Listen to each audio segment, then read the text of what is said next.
হলুদ দিয়ে মেখে রেখে দিয়েছি। এখন মাছটাকে ভাজবো। আর এই যে শাকটাও খেয়ে আজকের ব্লগে তোমাদের সাথে শেয়ার করব আমার সারাদিনের খুঁটিনাটি কাজকর্ম, সাথে কিছু টিপস। আর এছাড়াও একটা মেয়ে সংসারের কাজকর্ম পাশাপাশি যদি ব্লগ করে সেটা কিভাবে করতে পারে এবং এর মাধ্যমে কিভাবে তার স্বপ্ন পূরণ করতে পারবে সেটা নিয়ে আজকে তোমাদের সাথে শেয়ার করব।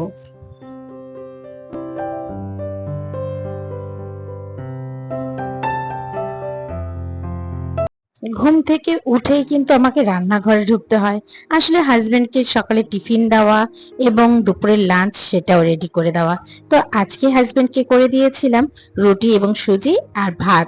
ভাতের সাথে একটা তরকারি করে দিয়ে ওকে 7টার মধ্যে ছেড়ে দিলাম এবং তারপরে চলে আসলাম এই বারান্দায়, যেখানটা আমার আলাদা একটা শান্তি লাগে।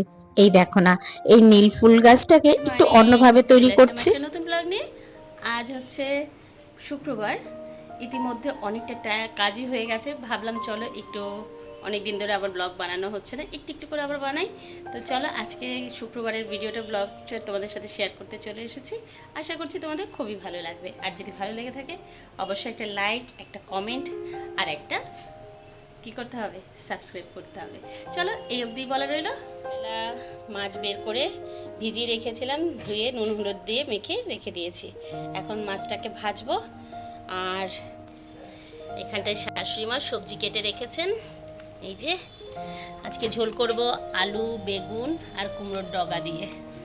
আর ওখানে শাশুড়ি মা কচু কাটছে। এই কচু কি তোমরা খাও জানাবে। আমাকে একজন দিদি দিয়েছে, বললো একদম নাকি গলায় ধরবে না। কচুটা দেখতে ঠিক এরকম। এই যে শাকটাও খেয়েছি, শাকটা দারুণ ছিল, এত ভালো লেগেছে বলার মতন না। যাই হোক চলো রান্না বান্না শুরু করে দিই। যে বিষয়টা নিয়ে আজকে আলোচনা করব বলে ঠিক করেছি সেটা হচ্ছে আমাদের মতন যারা ছোট্ট ছোট্ট ইউটিউবাররা আছে তারা কিভাবে কেন এই জগতে আসে। এটা আমার রিলেটিভ বলো অনেকেই বিভিন্নভাবে প্রশ্ন করে, তারই কিছু উত্তর দিতে চলে এলাম। একটা ব্লগের পেছনে শুধু ক্যামেরা থাকে না, থাকে একজন ইউটিউবারের স্বপ্ন। যে স্বপ্নটাকে সত্যি করার জন্য তাকে যে পরিশ্রম করতে হয় সে সবটাই করে। পরিবারের প্রতিটা মানুষেরই কি লাগবে না লাগবে সব দিকে সে খেয়াল রাখে। কাজেই একটা মেয়ে যদি নিজের স্বপ্ন পূরণের জন্য দুপা এগিয়ে যায়, পরিবারের সদস্য হিসেবে তার পাশে থাকা একান্তই জরুরি। কারণ তার ছোট্ট এই প্রচেষ্টাই একদিন বড় সাফল্য হয়ে উঠবে, এটা আমার বিশ্বাস। কি তোমরা কি একমত? তাহলে কমেন্ট করে জানিও। এই আলোচনা করতে করতে ওদিকে কিন্তু আমার রান্না অনেকটাই এগিয়ে গেছে। যেমন মাছ ভাজাটা কমপ্লিট হয়ে গেছে, তারপর সেই তেলের মধ্যে কালো জিরে দিয়েছি আর জিরে দিয়েছি, ফোড়ন দিয়ে তারপর যে সবজিটা দেখিয়েছিলাম সেই সবজিটা দিয়ে দিলাম। এবার বেশ ভালো করে এটাকে কষিয়ে নেব। এতে সামান্য নুন, হলুদ, একটু লঙ্কার গুঁড়ো, একটু জিরের গুঁড়ো, আর তোমরা চাইলে ধনের গুঁড়ো দিতে পারো, তবে সবই খুব সামান্য পরিমাণে। আসলে যে গরম পড়েছে তাতে একটু পাতলা ঝোলই ভালো লাগে। তারপর সমস্ত সবজি কষিয়ে তার মধ্যে পর্যাপ্ত পরিমাণে জল বা ঝোল আকারে দিয়ে তারপর সেই ঝোলটা যখন ফুটে উঠবে মাছগুলো দিয়ে দিলাম। আর মাছগুলো দেওয়ার পরে একটু পিঠালি দিলাম। কারা কারা পিঠালির সম্পর্কে কি জানো সেটা একটু কমেন্টে জানিও। আর তারপরে ওদিকে ঝোলটা ফুটছে আর এদিকে দেওরকেও খেতে দিয়ে দিলাম। আর এই দেখো মোটামুটি আমার রান্না সকাল থেকে অনেকটাই কমপ্লিট। আর এদিকে এখন প্রায় ঘড়ি কাঁটা বাজে প্রায় 9টার কাছাকাছি।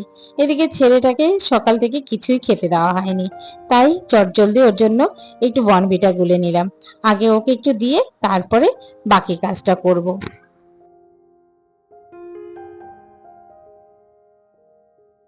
আজকে তোমাদের সাথে আরেকটা আমার কাজের ভিডিও শেয়ার করছি, যেটা আমি এই চ্যানেলে এই প্রথম আমি ভিডিওটা শেয়ার করছি। আমাদের ঘরে অনেক মশলা আছে যেগুলো সব সময় লাগে না, এগুলো এদিক ওদিক ফেলে রাখলে সেগুলো নষ্ট হয়ে যাবে। তাই আমি এরকম একটা কন্টেনারে করে তাতে সমস্ত মশলা গুছিয়ে তারপর ফ্রিজের মধ্যে এটাকে আমি স্টোরিং করে রাখি। আর ওদিকে বাটারটা যে দেখছো, যেটা আমার ছেলে রেগুলারই খাবারের সাথে খায়, তো ওটাকে ভাঙতে গেলে ওর অসুবিধা হয়ে যায়, তাই এরকম ছোট্ট ছোট্ট পিস করে আমি কেটে রাখি। ওর যখন যেটা প্রয়োজন হয় সেটা এখান থেকে তুলে নেয়। এই যে ছোট ছোট টিপস গুলো, এগুলোর মাধ্যমে কিন্তু আমাদের সংসারের কাজটা আরো ইজি হয়ে ওঠে। চলো ওদিকে এবার জামা কাপড় কাচতে হবে। এই যে জামা কাপড় কাচা, সেখানেও কিন্তু আমি একটা ট্রিক্স ব্যবহার করি। যেমন ধরো, এই জামা কাপড়গুলো সব সময় আমি পা দিয়ে কষলে নিই, তারপরে আমি জলের মধ্যে ধুই। এইভাবে করে কাজ করে দেখবে তোমার সমস্ত কাজই খুব সোজা হবে এবং খুব কম সময়ে তাড়াতাড়ি কাজ করতে পারবে। চলো, স্নান এবার হয়ে গেছে। এবার গোপালকে একটু আদর করে ওকে একটু সেবা দিয়ে তারপরে অফিসের জন্য রেডি হব। আর এই যে দেখছো, আমার জামা কাপড় কিন্তু সমস্ত মেলেও দিয়ে গেছি। আর ওদিকে নিজে রেডি হতে হতে তোমাদের সাথে সেই বিষয়টা নিয়ে আরেকটু আলোচনা করি। এই যে ইউটিউবে আমরা ভিডিও করি, সেটা কিন্তু বলতে গেলে সারাদিনই আমাদের মোবাইলটা ক্যামেরাটা নিয়ে ছোটাছুটি করতে হয়।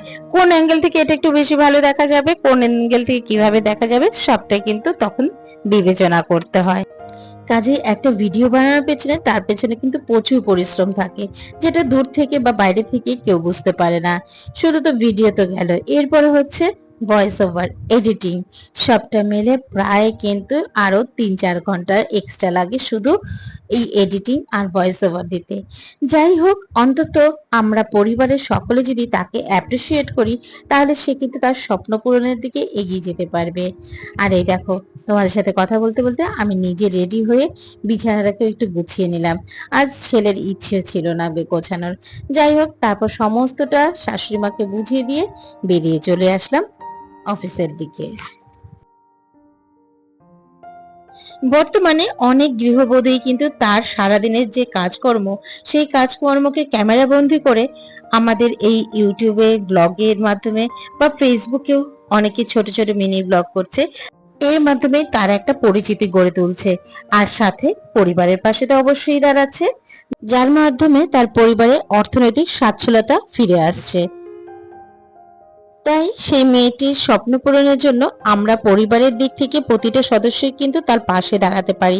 প্রয়োজনে তাকে নতুন ভিডিও করতে সাহায্য করতে পারি বা নতুন কিছু আইডিয়াও দিতে সাহায্য করতে পারি।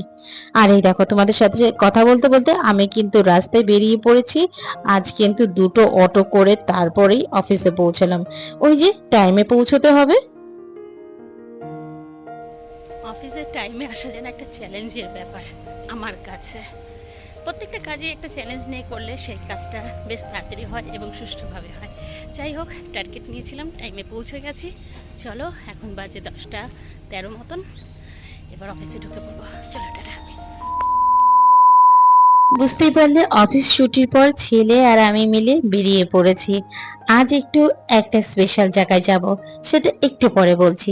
তার আগে দেখো, সন্ধ্যের সূর্যটাকে দেখতে কি না ভালো লাগছে। যাই হোক, দুজনে গল্প করতে করতে মা ছেলে মেয়ে চলে গেলাম প্রায় সোদপুরের দিকে। সোদপুরে এখানে এই যে আমার এই বান্ধবীদের সাথে দেখা করার জন্য এসেছি। আজ আবার এখান থেকে যাব বাপের বাড়ি।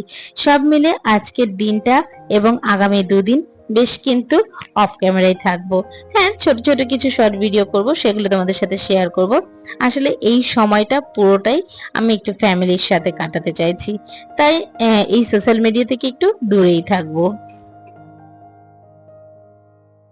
ইতিমধ্যে কিন্তু সোদপুরের 12 মন্দির ঘাটে আমরা চলে এসেছি।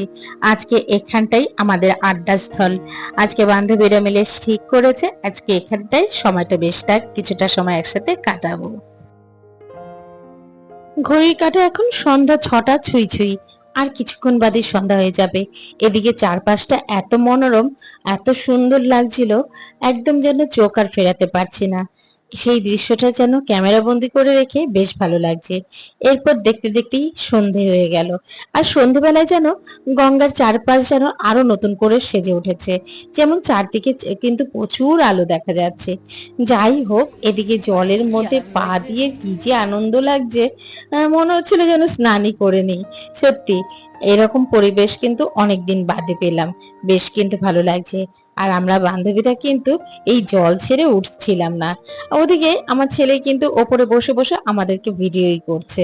আর এই যে দুই বান্ধবী কমল আর প্রতিমা, ওরা বেশ গল্প করছে আর আমি 4-5টা ভিডিও করে নিলাম।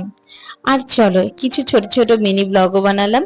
এরপরে এখান থেকে বেরিয়ে যাব এখানকার বিখ্যাত দাদা বৌদির হোটেলে। সেখানে গিয়ে রাতের ডিনারটা সারলাম। আজকে ছেলের বায়না ছিল বিরিয়ানি খাবো, ওর অনেক দিনের ইচ্ছে এই দাদা বৌদির বিরিয়ানি, তবে আমি বিশেষ কিছু ডিফারেন্স বুঝিনি। তবে আমাদের কলকাতা শহরের যেখানে বা হাজির বিরিয়ানি সেই একই রকমই। যাই হোক, গল্প আড্ডা সমস্ত কিছু শেষ করে চলে আসলাম বাস স্ট্যান্ডে। এই করতে করতে কিন্তু আজকের ব্লগটা শেষ করলাম। আবারও তোমাদের সাথে দেখা হবে পরবর্তী কোনো নতুন কন্টেন্ট নিয়ে। ততক্ষণ যদি তোমরা সবাই ভালো থেকো, সুস্থ থেকো। Tata, good night.